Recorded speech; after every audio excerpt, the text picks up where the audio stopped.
Yo me arranco. Pues estamos solo a unos días de la elección en Estados Unidos y aunque ni yo ni tú votamos allá, yo estoy siguiendo muy de cerca todo el dramón de Jeff Bezos, el fundador de Amazon, que entre sus múltiples propiedades tiene el Washington Post, que debe de ser, híjole, un negocio chiquitititito para él, pero le ha de dar muchísimos dolores de cabeza. Y no sé si viste que en las últimas semanas el Washington Post, por orden de Jeff Bezos, decidió por primera vez en muchos, muchos años no hacer ningún endorsement público a uno de los candidatos en la elección de presidente de Estados Unidos. Y muchos periodistas del Washington Post salieron a reclamar y a decir que esto estaba mal. Y hoy Jeff Bezos publicó, bueno, ayer, hace 2 días, Jeff Bezos publicó una carta abierta en el Washington Post donde explica por qué decidió no hacer un endorsement de ningún candidato y me pareció brillante su explicación. Lo que dice él es que la verdad es que según Gallup, los medios tradicionales, periódicos, estaciones de radio, televisión en Estados Unidos, son las instituciones que menos credibilidad tienen y Sí, que él creía que en parte es porque han sido demasiado porristas de uno u otro candidato y entonces la gente ya no puede confiar en que están leyendo información objetiva, sino más bien información de opinión, que nadie, además él cree, va a cambiar su voto porque el Washington Post o el New York Times o el Wall Street Journal digan por quién votar, pero lo que sí hace es que lo vuelve un medio mucho más sesgado y que él está convencido de que lo que necesita el mundo son medios objetivos y sin agenda política detrás. Y termina diciendo algo así como, el Washington Post es un dolor de cabeza para mí y seguramente yo soy un dolor de cabeza para el Washington Post, pero creo que esta es una batalla que vale la pena ser peleada y creo de verdad que la base de la democracia tiene que tener también medios independientes. Y bueno, yo estaba esperando en el dentista y me paré y aplaudí y le hice un standing ovation como si lo estuviera oyendo en vivo. Y sí. creo que aunque en México estamos viviendo una situación distinta, en muchas cosas es muy similar. Es bien difícil hoy en día encontrar un periódico donde digas, esto es opinión de alguien, hay una agenda detrás o no. Digo, también se le criticó muchísimo a Besos porque dicen que más bien lo que tiene es terror de que Trump vaya a ser presidente y que le vaya a frenar un chorro de las cosas que está haciendo en sus negociotes grandes, ¿no? Como Blue Origin y Amazon. Pero bueno, ¿tú qué opinas? No, Tú a ver, como fundador de un medio. pero aparte esto es un poco irónico porque específicamente el podcast que hacemos tú y yo es un podcast de opinión. Entonces aquí Sí.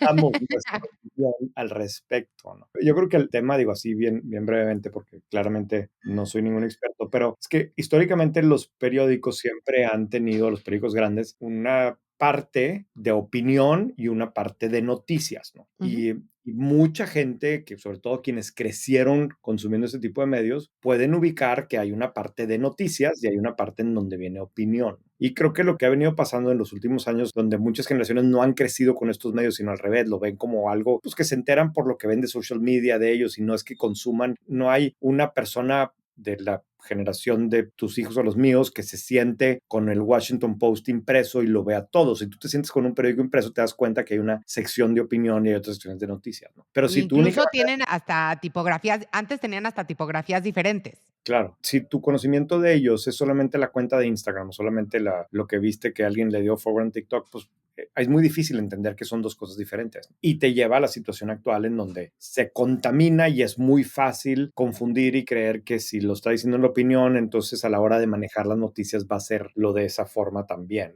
Yo coincido por completo desde un punto de vista de estrategia de cómo Jeff decide conectar a su medio legacy con las nuevas generaciones, el quitarle eso porque es algo que simplemente está haciendo mucho ruido, ¿no? Pues lo mismo pasó en el LA Times hace unos días y bueno, pues es una evolución necesaria, creo, de los medios, que por otro lado, pues no significa que no va a haber cosas de opinión. Tú y yo lo estamos haciendo aquí opinando, ¿verdad? Claro. Y en el caso de White Paper, lo que nosotros tratamos es que el contenido de los resúmenes diarios en particular sea súper objetivo, sea objetivo, ¿no? Simplemente que nos enfoquemos en el dato. Esta empresa logró esto, vendió esto. Si le comparas contra esto, esta logró esto y esta esto. Pero no hacer un juicio como tal, que quizás aquí en este podcast sí nos aventuramos a suponer cosas o a tratar de interpretarlo, pero pues es la idea de que esto sea un vehículo de opinión. Sí, pues sí. Digo, yo lo que admiro mucho de la sociedad americana es que por lo menos hay estas discusiones y transparencia. En México luego no sabemos ni de quién son los periódicos, algunos, y creo que eso es Sí.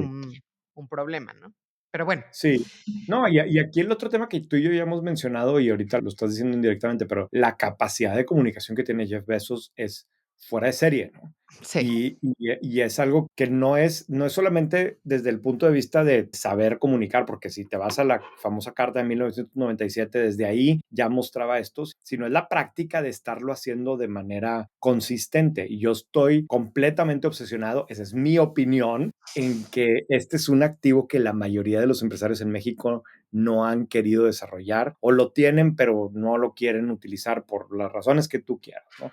Y yo no me voy a cansar en seguir insistiendo que lo hagan. Ahora, hablando de este tipo de cosas, te presento la primer noticia del día de hoy de la que vamos a hablar. Y es que, digo, aunque la siguiente semana tenemos programado, como todos los trimestres, un deep dive a los reportes trimestrales de las empresas mexicanas, yo sí quería empezar hoy con el reporte de FEMSA. No tanto con el reporte, sino específicamente con la llamada trimestral con analistas, que como saben, las empresas públicas, no todas, pero la gran mayoría, cuando presentan los resultados trimestrales, después tienen una llamada en donde participan los analistas de diferentes bancos o instituciones financieras y les explican lo que pasaron y los analistas les preguntan y demás. Lo mencionamos ya la vez pasada. Normalmente, o sea, siendo muy honestos, la mayoría de las conference calls en México están bien aburridas. No es que estén bien aburridas, pero vendimos tanto, costó tanto, crecimos tanto, el margen se movió así, X, ¿no? El costo de la deuda termina siendo a veces demasiado financiero, con poca participación de los analistas, con algunas excepciones, y listo, ¿no? Déjame hacer un paréntesis ahí, porque esto que dices, hace poco me entrevisté para un consejo, se dice el pecado más, no el pecador, de una compañía mexicana que cotiza en la bolsa, y justamente eso me dio la impresión, dije, leí varios de sus reportes trimestrales y las llamadas con inversionistas, y sí, si eres un CFO, está espectacular y te dieron perfectamente todas las métricas, pero no había una historia, o sea, no cuentan una historia, no tienen un framework de hacia allá vamos y te pinto el futuro, ¿no? Muchas de ellas. Y cuando ves las americanas, no todas, evidentemente, pero muchas de ellas, yo creo que toman el storytelling de la llamada con inversionistas muy en serio.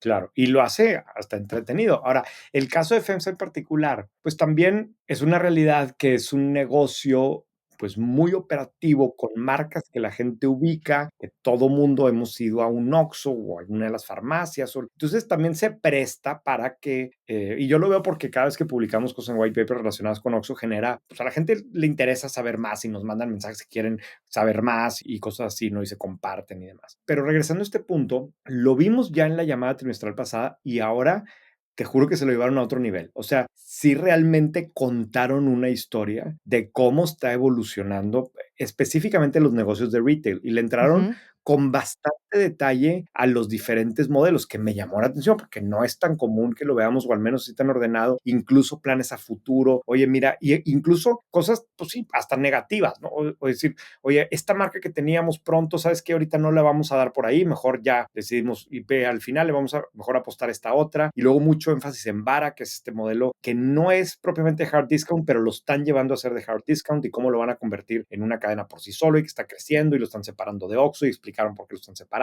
Y luego la integración de los temas digitales y que si SPIN y qué porcentaje de las transacciones en Oxxo están relacionadas ya con el plan de lealtad y el tema de las farmacias. Oye, dice, ahí somos líderes en Chile y en Colombia, pero en México pues claramente no, estamos rezagados, pero traemos este nuevo formato que vamos a acelerar con ello. Me impresionó mucho, o sea, mucho detalle más bien operativo y no solamente leer los estados financieros trimestrales, ¿no? Y eso se refleja luego en las preguntas. Tienes muchas preguntas en donde pues, algunas más agresivas, otras menos, algunos quieren saber más detalles de unas cosas, unas se pueden contestar, otras no, pero me sorprendió mucho porque hay una analista que se llama Carlos Lavoy, que a mí me parece que hace un trabajo súper exhaustivo, a mí me gusta leer sus reportes y históricamente ha sido bien crítico de las decisiones de FEMSA, ¿no? Entonces siempre en los conference calls, pues a la hora que lo lees, pues voy a ir a buscar a ver qué les preguntó Lavoy y qué contestaron, ¿no? Y ahora pues hice una pregunta, como todas las que hace él, muy picuda, y le respondieron súper bien. Y me impresionó porque esto yo, y vaya que yo leo todo lo que puedo de conference calls, nunca había visto, y menos de alguien como Carlos Lavoy,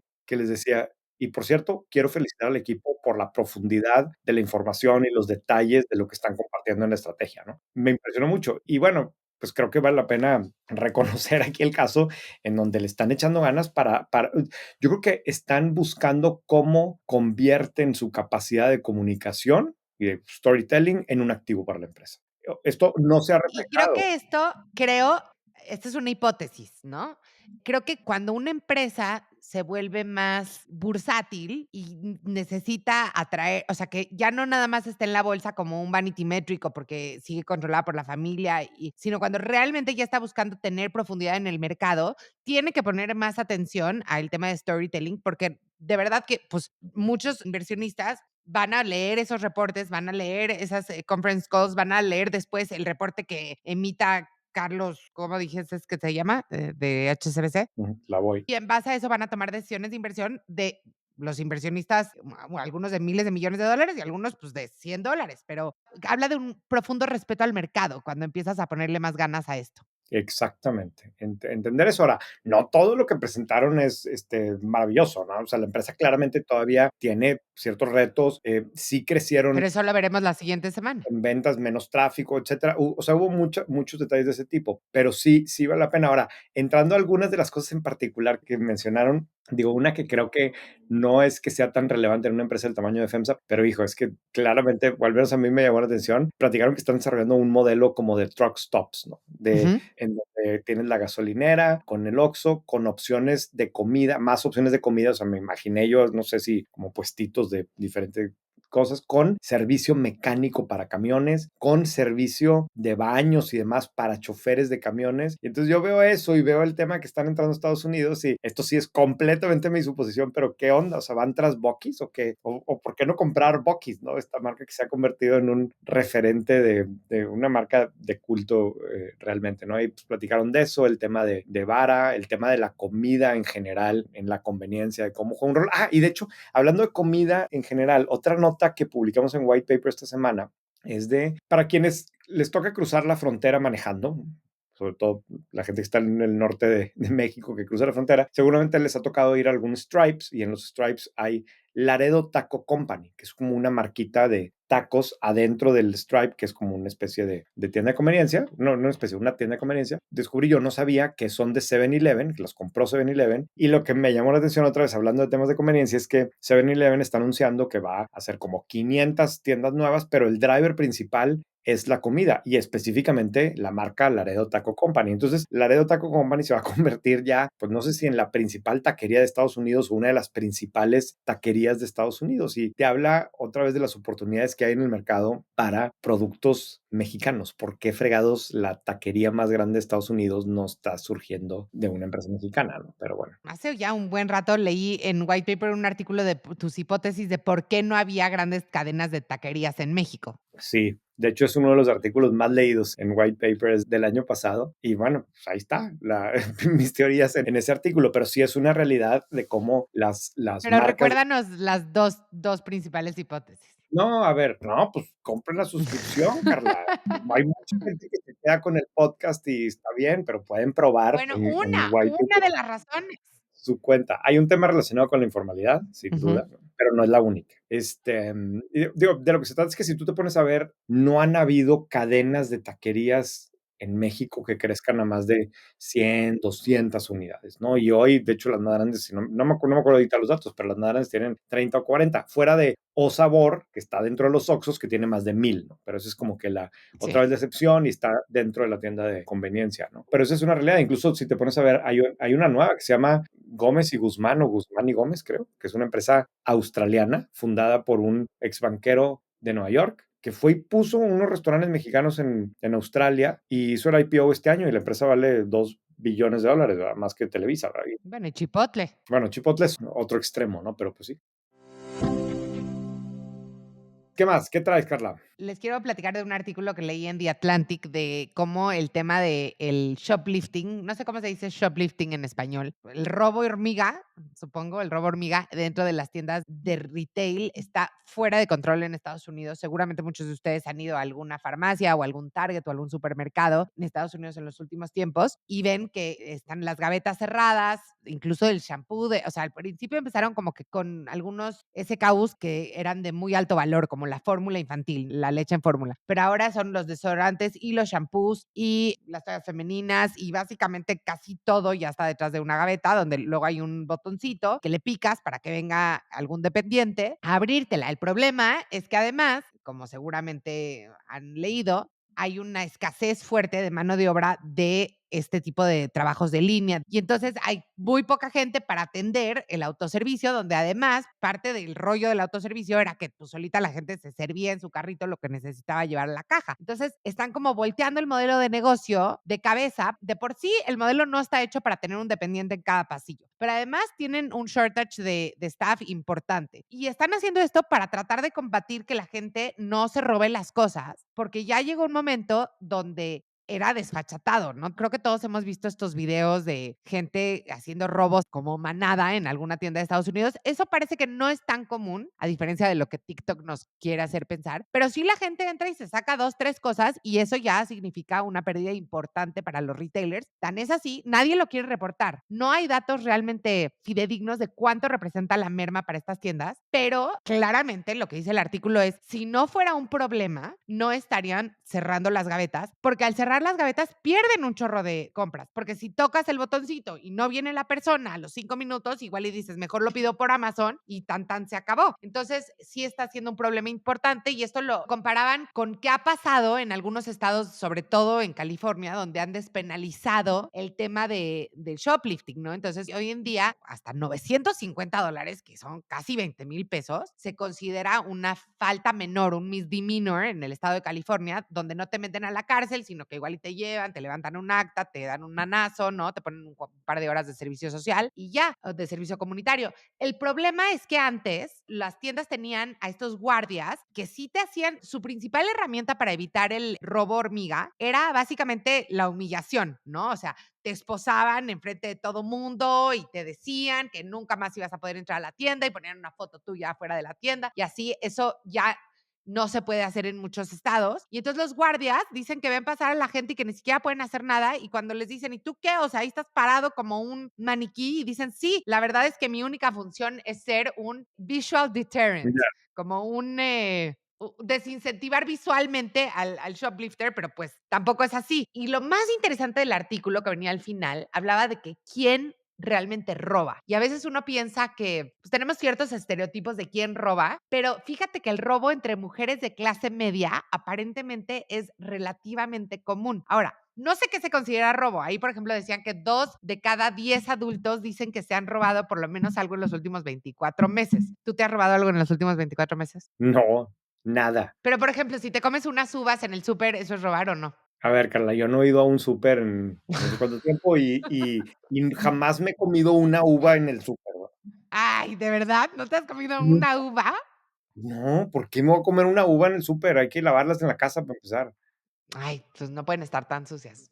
Construyes No, anticuerpos. O sea, yo pero pensé no. que yo las uvas sí, y uno de mis primeros proyectos cuando empecé a trabajar era en un súper, en una cadena grande de supermercados, y ahí tenían muy medida la merma, le llamaban, ¿no? Era creo que 1.8% de toda la mercancía, y parte era porque a la hora de ponerla en los anaqueles se podían dañar los empaques o las latas se abollaban, parte era porque no rotaron bien el producto y entonces se quedaron hasta atrás las latas y ya se pudrieron o las manzanas de hasta abajo se aplastaron, pero claro que había una parte de gente una que robaba, así robaba, ¿no? O sea, se Ajá, sacaban una bolsa de pañales, pero también había todo este tema de, pues la señora se tomó un Yakult, o sea, el niño de la señora se tomó un Yakult mientras la señora hacía el súper, hizo un súper de 1,300 pesos y no pagó el Yakult. Y era sí, muy común. Y era como, a ver, señora, pues ya pagó usted 1,300 pesos, ¿por qué no pagó el Yakult? Pero como que, pues la señora sentía que era como casi que no sé, súper. su piloncito, ajá, su piloncito por haber hecho el súper. Claro.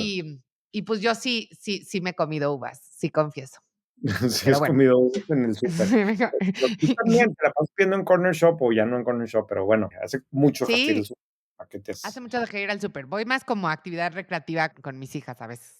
a buscar uvas, sí.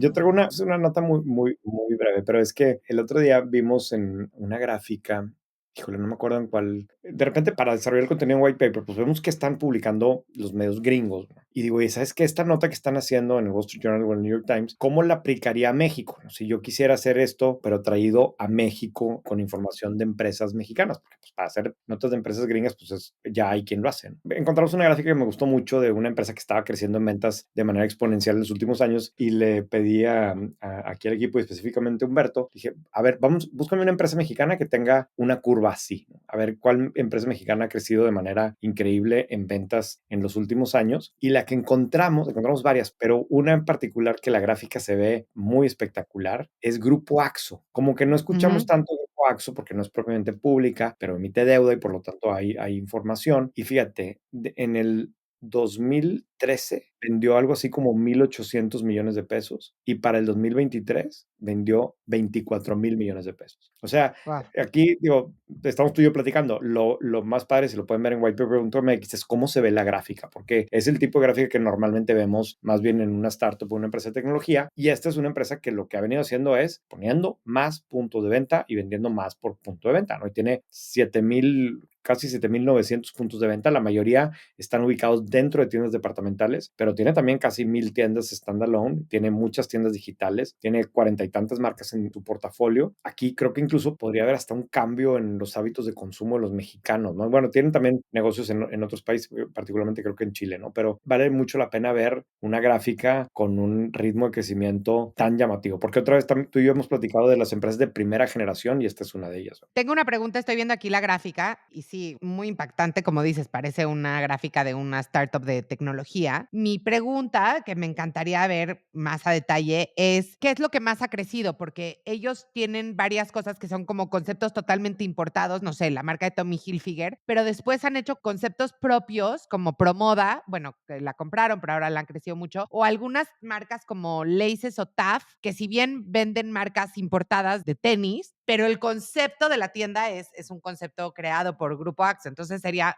bien interesante entender quiénes han sido los motores del crecimiento. Sí vale la pena. Yo creo que ahí hay un buen análisis y sí hay algo de información, no creo que al nivel de detalle que estás pensando tú, pero sí como que en las diferentes categorías. Ahora, también es una realidad que esto es un crecimiento, incluye un componente inorgánico, ¿no? O sea, hay aquí varias Claro, compras. compras, ¿no? Y incluyendo una compra, si no me equivoco, en Chile, y relevante. Pero bueno, Y ahí también nuevas marcas, o sea, introducción de nuevas marcas, sí, o sea, es exacto. creciendo el footprint, no es solamente que la misma tienda vendió muchísimo más, ¿no? Pero bueno, el reto era encontrar empresas mexicanas que tuvieran este tipo de crecimiento y ahí encontramos una.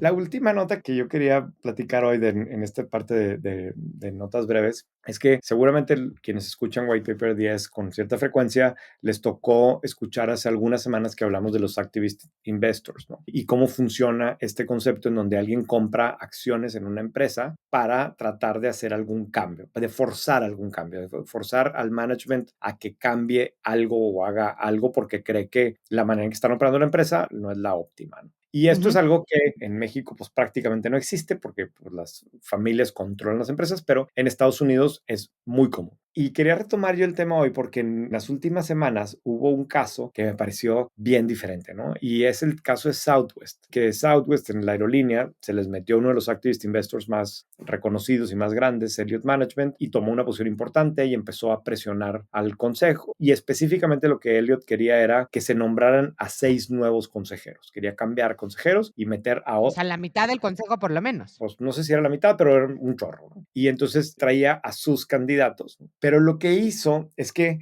en estos casos que al final del día son empresas que las acciones realmente están en manos de los inversionistas de todo tipo, ¿no? Y que los empleados a veces también tienen acciones y demás. El fondo hizo un Ujú. podcast, o sea, un podcast me refiero a una serie en la que le explicaban al público su postura, a quién querían nombrar en el consejo, por qué habían elegido a esa persona, de cuál era el background de las credenciales de esa persona para hacía sentido que estuvieran en Southwest. Y esa persona de alguna manera se cuenta que andaba en campaña política. O sea, yo me eché los primeros 2 episodios y de alguna forma lo que están es, a ver, pues yo soy tal, vengo de tal y yo quiero que Southwest crezca y pues yo tengo estas credenciales y me pareció súper interesante y más ahora que estábamos hablando de la importancia que le dan algunas empresas a comunicar. Aquí el fondo empezó a hacer esto y el resultado es que ya lo logró y le tomó unos días más y Southwest decidió doblar las manitas y que entren aquí estos consejeros, como que Southwest no podía oponerse a la calidad de consejeros que estas personas querían nombrar y todo mundo se dio cuenta de la calidad porque lo comunicaron abiertamente por todos lados, ¿no? Entonces vemos el uso creativo de la comunicación para lograr objetivos, ¿no? ¿Y crees que, digo, me parece increíble, parece como hasta de una serie de Netflix que a través de hacerlo tan público, estas cosas que generalmente antes se mantenían mucho más hacia puertas cerradas, lograron su objetivo. Estabas diciendo que esto no es tan común en México porque hasta ahora el control de las empresas lo tienen sobre todo las familias fundadoras. ¿Crees que a medida que cambie de generación las empresas y que o sea, que la familia ya no es una sola entidad, sino muchas, haya lugar para estas, no sé, que se empiece a ver este tipo de actividad más?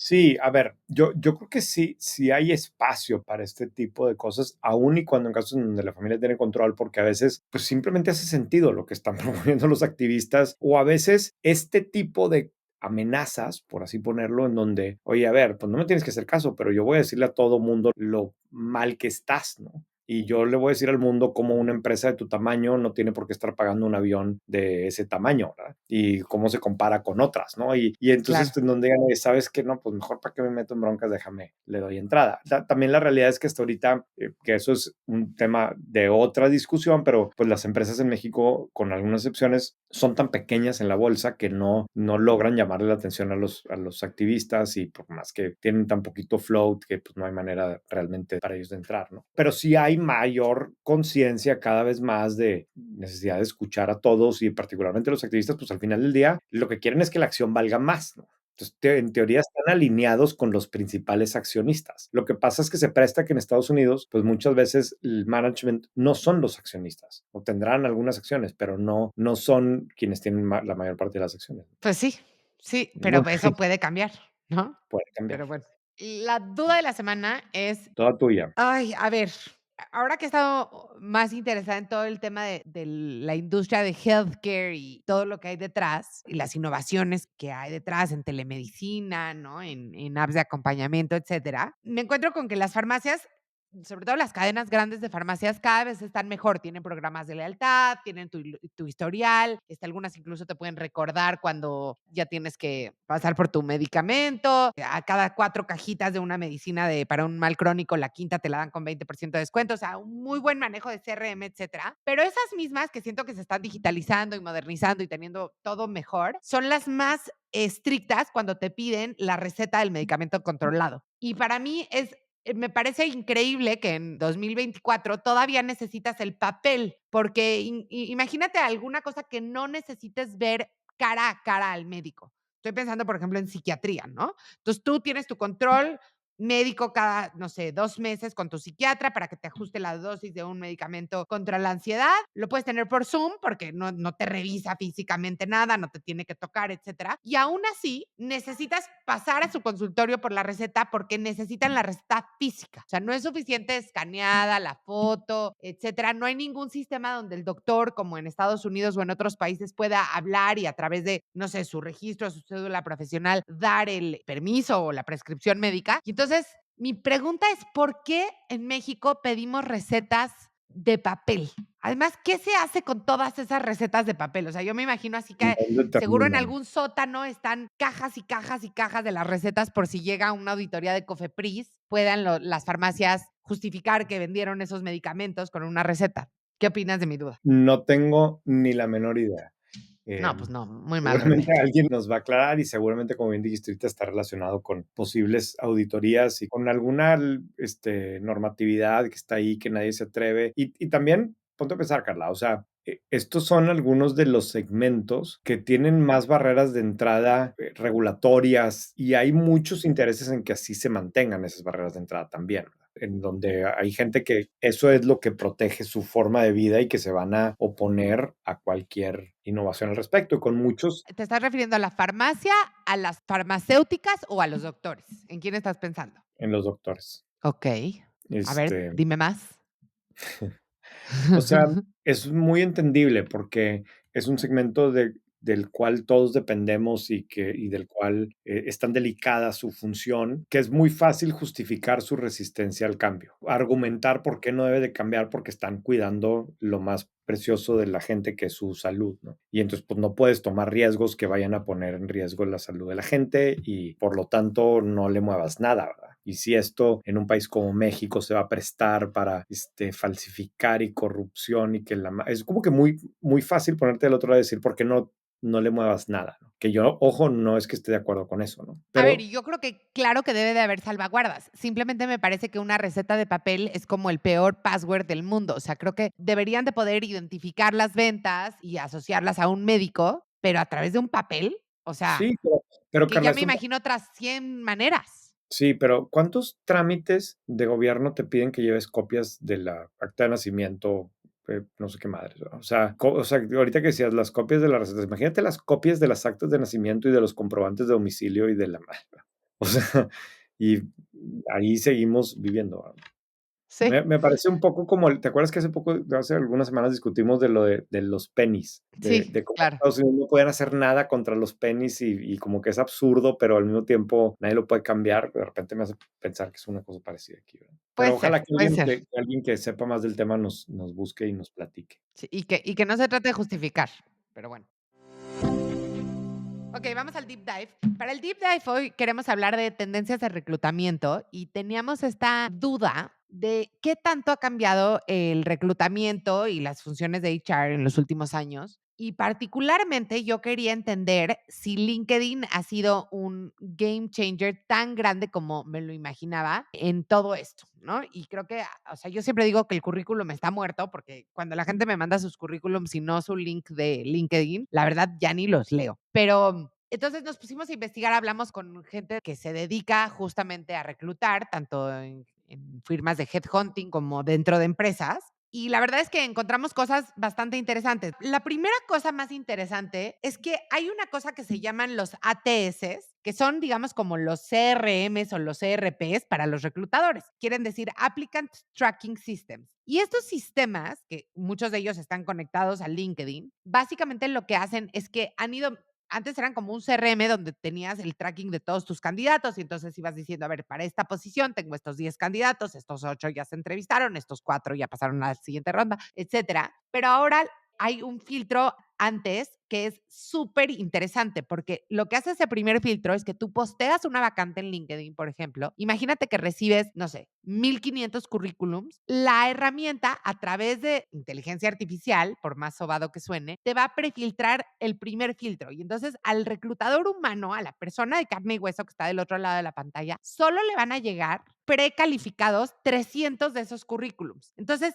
creo que sí hay bueno, de esos currículums y o perfiles de LinkedIn. Entonces, sí hay un cambio importante de juego donde sí muchos de nosotros, si no escribimos bien nuestro currículum con las palabras clave y el lenguaje que reconoce la máquina y el motor de inteligencia artificial, y si no tenemos un perfil de LinkedIn y solamente tenemos un currículum, o peor tantito, si nuestro currículum está hecho en, no sé, en un sistema es una imagen en vez de algo fácilmente legible, no tenemos chance de pasar al primer filtro que no es humano. Entonces, ese es lo primero que sí dije, wow, esto sí es muy diferente que hace 5 o 6 años, ¿no? Sí, claro. A mí LinkedIn tengo como una love-hate relationship, ¿no? Porque al final, de hecho, yo te podría decir que White Paper, pues prácticamente hoy existe por LinkedIn, porque si bien hoy no es una plataforma tan relevante para nosotros, sí lo fue en el primer año, ¿no? Y básicamente, antes de que decidiéramos que White Paper iba a ser un medio de comunicación como tal, yo ponía en LinkedIn lo que publicábamos y la gente por ahí comentaba y me pedía que lo diera de alta en la lista y fue como que muy relevante porque sí, efectivamente es un lugar en donde está mucha gente que es chistoso porque está mucha gente que lo está utilizando para efectos laborales de entretenimiento, ¿no? Como que estar en LinkedIn en la oficina parece que estás trabajando, pero pues es como estar en Instagram también, ¿no? O sea, es Claro, un, totalmente. sí, ¿verdad? O sea, es entretenimiento con corbata, ¿no? Por así ponerlo. Entonces sí fue muy relevante para mí. Ni siquiera es disfrazado, o sea, yo creo que todo el mundo sabe que nada más estás chismeando a ver a quién corrieron. Sí, sí, y luego están todos estos, digo, no me voy a meter a todo el tema del cringe y de los posts así raros, pero es increíble el poder de monopolio que tiene, ¿no? Al menos Sí, en una parte del mundo de RH, y dudo que alguien que va a contratar a alguien lo primero que haga no es ir a buscar en LinkedIn, o nosotros lo hacemos en White Paper, no solamente para efectos de RH, pero para efectos de quién estamos hablando, de quién dirige esta empresa, o pues es la fuente, ¿verdad? No hay ninguna otra cosa que se le parezca, ¿no? Y por otro lado, pues tú también puedes optar no utilizarlo o más bien no tener presencia en LinkedIn y nos pasa. Fíjate, un dato que siempre me ha llamado mucho la atención, pero cuando mandamos el resumen diario y hablamos de una persona, siempre ponemos la liga LinkedIn en el nombre, ¿no? Y siempre es la liga a la que más le pica a la gente. O sea, siempre que hay ¿En serio? hombre con una liga LinkedIn, es a la liga que más clics recibe. A la gente le gusta saber de gente y ver gente. Claro. Y muchas veces que estamos hablando de una empresa, particularmente cuando es el dueño o los directores generales, o no tienen LinkedIn. Con cierta frecuencia nos topamos o tienen ahí una página que tiene 6 seguidores y que dice owner del negocio desde hace 28 años, ¿no? Y bueno, pues esa persona está más allá del Owner, bien. Televisa, ¿no? Sí, exacto. Está más allá del bien y el mal y listo. Pero por otro lado, hay casos que no es el owner o que sí, sí, oye, híjole, o sea, tú puedes optar no participar en esto, pero saber que al no participar, sí estás teniendo una desventaja en el mundo del reclutamiento y demás. No significa que no te van a encontrar, porque si eres muy bueno y te van a encontrar como quiera, pero sí estás en una cierta desventaja. A mí, yo platiqué con Memo Ceballos de Talentica, que digo, él además, dentro del mundo de RH es alguien que está extraordinariamente activo en LinkedIn, ¿no? Y tiene como 130,000 followers, ¿no? Y es, o sea, es alguien, es un influencer en el mundo de LinkedIn. Y él me decía que hace sentido también un poco y él lo refleja, que él sí ve cómo hay muchas empresas que le dan valor a gente que tiene pues no sé si llamarles incluso su propia audiencia en LinkedIn. O sea, eso se convierte en algo que a la empresa le interesa porque se trae una persona que claramente sabe comunicar o que claramente le ha echado un poco más de ganas, ¿no? Y Memo me insistía mucho que él lo ve, ¿no? En empresas que dicen, oye, quiero como que proteger mi marca empresa y si me traigo a esta persona que tiene un perfil alto, pues es hasta como medio un trofeo, ¿no? O sea, lo puedes capitalizar en employee branding, ¿no? Me traje a un rockstar, ¿no? Y bueno, pues hay gente que ha sabido utilizar la plataforma para eso. Pues, otra vez hemos hablado mucho ahora de comunicación, que otra vez no significa que si no lo tienes, pues ya valiste, pero sí entender que en ese mundo esto es relevante, ¿verdad? Claro. Y hay gente que ha sabido utilizarlo para posicionarse. Te presumo, mira, yo estoy leyendo esto, mira lo que hago, mira dónde fui, esto opino. Pues al final están creando contenido que para algunas empresas es más sexy traerse a alguien así con un fit cultural que te va a posicionar mejor como candidato. Es una habilidad para hacerlo, ¿verdad? ¿Tú qué opinas? Porque creo que en México, donde lo hemos hablado mucho, se premia mucho esto del bajo perfil, te puede también jugar en contra, ¿no? O sea, yo de repente sí he oído comentarios de, no, pues esa persona ni trabaja porque todo el día está posteando en LinkedIn y yo, ay, no es para tanto, o sea, posteó una cosita, ¿no? Sí. Pero, Mira, sí, hay varias variaciones al respecto de esto, ¿no? Una es efectivamente el que pone puras tonterías, ¿no? O sea, o puras cosas sí, que son ridículas y cringe y te va a funcionar en tu contra. O sea, no se trata tampoco de hacerlo, también entender pues, si es tu personalidad y te funciona o en la industria en la que estás o hacia donde te quieres posicionar, tiene valor o no, ¿verdad? Luego está el otro caso que también me da risa a mí, pero pues, gente que yo conozco, directores de cierto nivel, que claramente hay alguien que les está manejando la cuenta. Y entonces sí, se ve claro. como que súper falso, ¿no? Y en español y en inglés. Y como que no entiendo yo ese uso, no sé en quién piensan que es la audiencia que va dirigido, pero ahí está, ¿no? Y es una realidad también. Yo no estoy diciendo para nada que está bien usar LinkedIn para posicionarte, ni que está mal, ni que lo debes de hacer nada. Es simplemente un fact de cosas que vemos ahí, que seguramente tiene un lado positivo para que algunas personas le pueden sacar lado positivo, pero también tiene todos estos downsides. Lo que es una realidad es que es una plataforma monopólica en el mundo de RH a partir de un cierto nivel. Eso 100%, y sí creo que es una herramienta de legitimidad hasta cierto punto. O sea, yo creo que si eres, híjoles, Jeff Bezos, te puedes dar el lujo de no tener LinkedIn, aunque yo luego veo que ellos son los que más lo tienen. Pero si eres una persona de carne y hueso normal, que tienes que tener cierto lugar en el mercado laboral, no tenerlo me parece que es un grave error. El otro día me pasó algo muy chistoso. Me pararon en la calle estos chavitos del chaleco naranja de World Vision, ¿no? Una de estas organizaciones como de ayuda para Sí, niños. Y pues me hicieron el pitch, que además siempre digo que es como el trabajo más difícil del mundo y que todo mundo debería de hacerlo un verano, ¿no? Porque es parar a la gente en la calle que no te quieren oír y tratar de sacarles 500 pesos. Y entonces me explican el pitch, no sé qué, le dije, ok, y me enseña su gafetito, ¿no? Para enseñarme que es legítimo lo que me está, que él es. Y le digo, a ver, espérame tantito. Y lo busco en LinkedIn, ¿no? ¿Cómo me dijiste que te llamas? No, pues Carlos Alberto Juárez. A ver, espérame. Le digo, no estás, no te voy a donar porque no estás en LinkedIn. No, bueno, pero es que estoy estudiante, no sé qué. Y el otro chavo sí estaba en LinkedIn como estudiante y decía, ¿no? Promotor de World Vision. Pero fíjate que hasta como para un tema de legitimidad, te digo que cualquiera puede poner que es el CEO de Sí. lo que sea, ¿no? Del mundo mundial, pero para un tema de legitimidad, yo creo que sí es muy importante poder decir: "Este soy yo y aquí estoy", ¿no? Sí, completamente. Es una forma bastante accesible y bastante sencilla de darte una cierta credibilidad. Es bien fácil que se te pase la mano, ¿no? Y para mí ver todos los que dicen Sí. top leader, CEO, CFO, board member, no sé qué, hijo, a mí me genera, o los títulos de Harvard del curso de verano que tomaste de inglés, ¿verdad? Pero, No. o sea, se pasa al otro lado, ¿no? Pero hay un mercado y existe esto y tenemos que entender que puede ser utilizado para bien o para mal, en tu beneficio o en contra tuyo. Sí, totalmente. Y nos desviamos un poco del tema, o no, no sé. Y bueno, hablando de tendencias de reclutamiento, la otra cosa que nos dimos cuenta en estas pláticas es que cada vez más un oficio que parecía que iba a desaparecer con toda la transformación digital justamente era el de headhunter. Como que todo el mundo decía, bueno, si ya puedes contactar a absolutamente cualquier persona y buscar quiénes son los expertos en cadena de frío, en cadena de suministro, ¿no? Que viven en Monterrey, ¿para qué necesitas pagarle un fee bastante alto a un headhunter? Y sin embargo, pues eso no ha pasado, porque creo que lo que ha pasado es que las firmas de executive search se han movido como un escalón más arriba, donde no solo te presentan candidatos, sino que realmente te hacen muchos servicios de valor agregado de evaluación de los candidatos, de pensar junto contigo cuáles son los skills que necesita el candidato. Y la otra cosa que me decían es que ya una porción interesante de su negocio tiene que ver también con evaluación, o sea, no solo de traer gente nueva a la empresa, sino evaluar a los ejecutivos que están en los puestos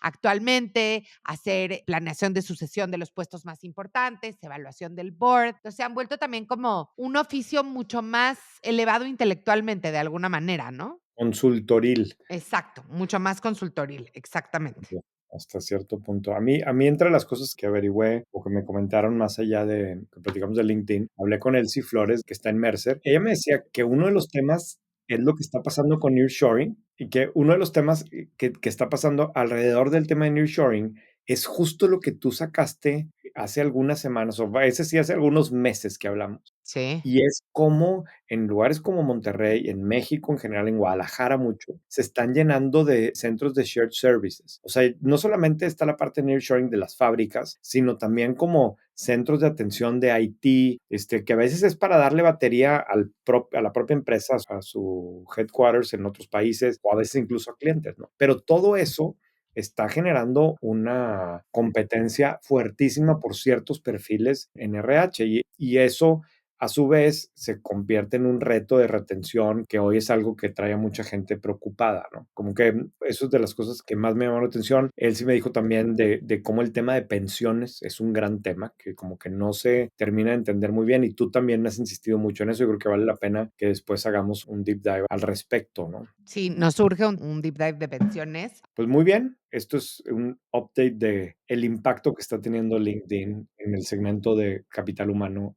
Carla, te toca la recomendación. La recomendación de la semana es un libro que les prometo que suena pésimo, pero les pido por favor que lo lean. Es un libro que se llama Writing for Busy Readers. Es de Todd Rogers y Jessica Lasky, pero lo interesante es que desde la portada es maravilloso. El título completo, nada más que está tachado, es You are writing more than ever, competing for the attention of busy readers who skim. Y lo tacha todo lo demás y ya resalta él, escribiendo para lectores ocupados. Y este es un libro que escriben estos dos periodistas, pero también académicos.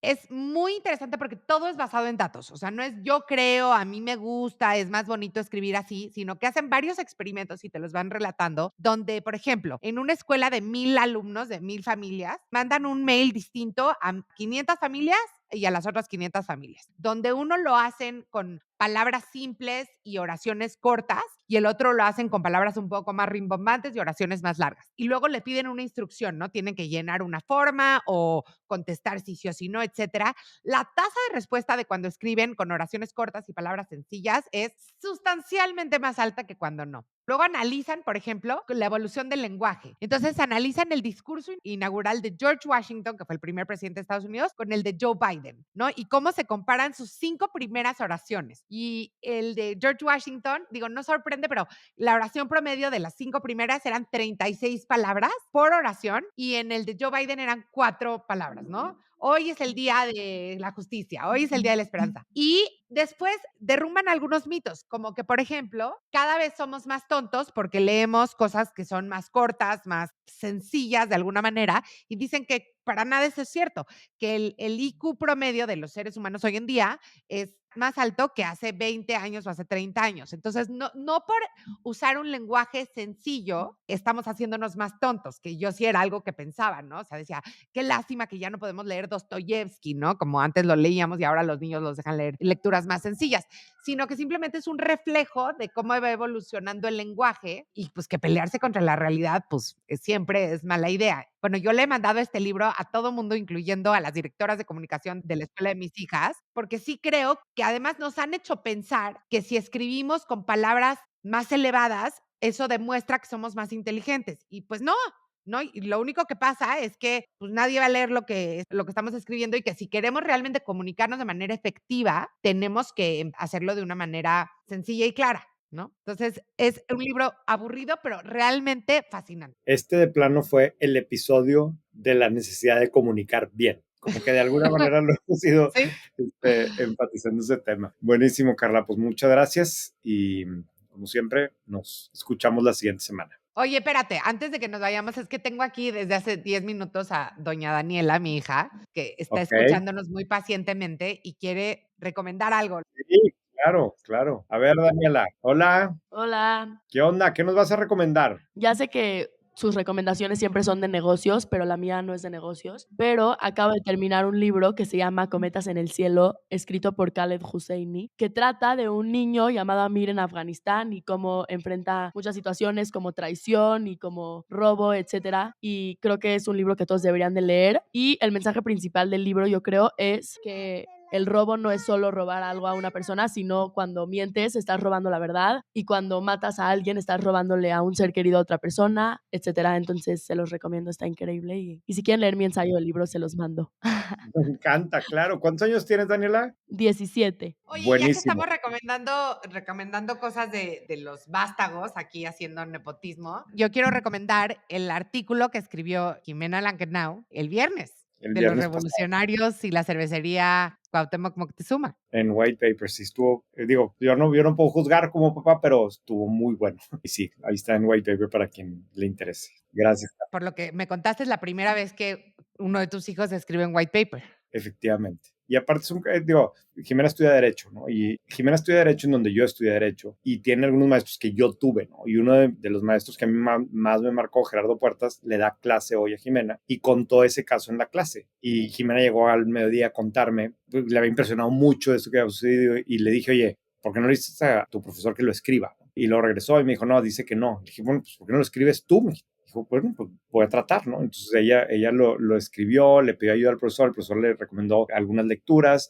se puso a investigar, encontró un artículo del New York Times de 1914 que está increíble, Maravilla. que habla de esto, ¿no? Entonces a partir de ese artículo hizo el artículo y quedó padrísimo, ¿no? Es el tipo de historias que a mí me impresiona mucho cómo, negativamente, ¿no? Pero cómo en México no tenemos acceso o hace falta tanta información de la historia de las empresas. No sabemos cómo se construyeron las empresas, no hay, tú puedes leer miles de historias en Estados Unidos, autobiografías, biografías, narraciones de etapas históricas de las empresas y aquí no. Y hay cosas que creo que vale la pena saber, como este caso en donde la cervecería, la empresa como referente en Monterrey, estuvo bajo el control de los revolucionarios por un par de años y qué pasó. En fin, comercial aquí de papás orgullosos de sus hijos. Justo nos habían recomendado que hiciéramos una sección de papás y ahora salió medio espontánea. Y ahora salió medio espontáneamente. Muy bien, seguimos la siguiente semana. Muchas gracias. No se olviden que suscribirse a White Paper si no están suscritos y a escribirnos a carla@whitepaper.mx y a René@whitepaper.mx. Gracias, René. Igualmente.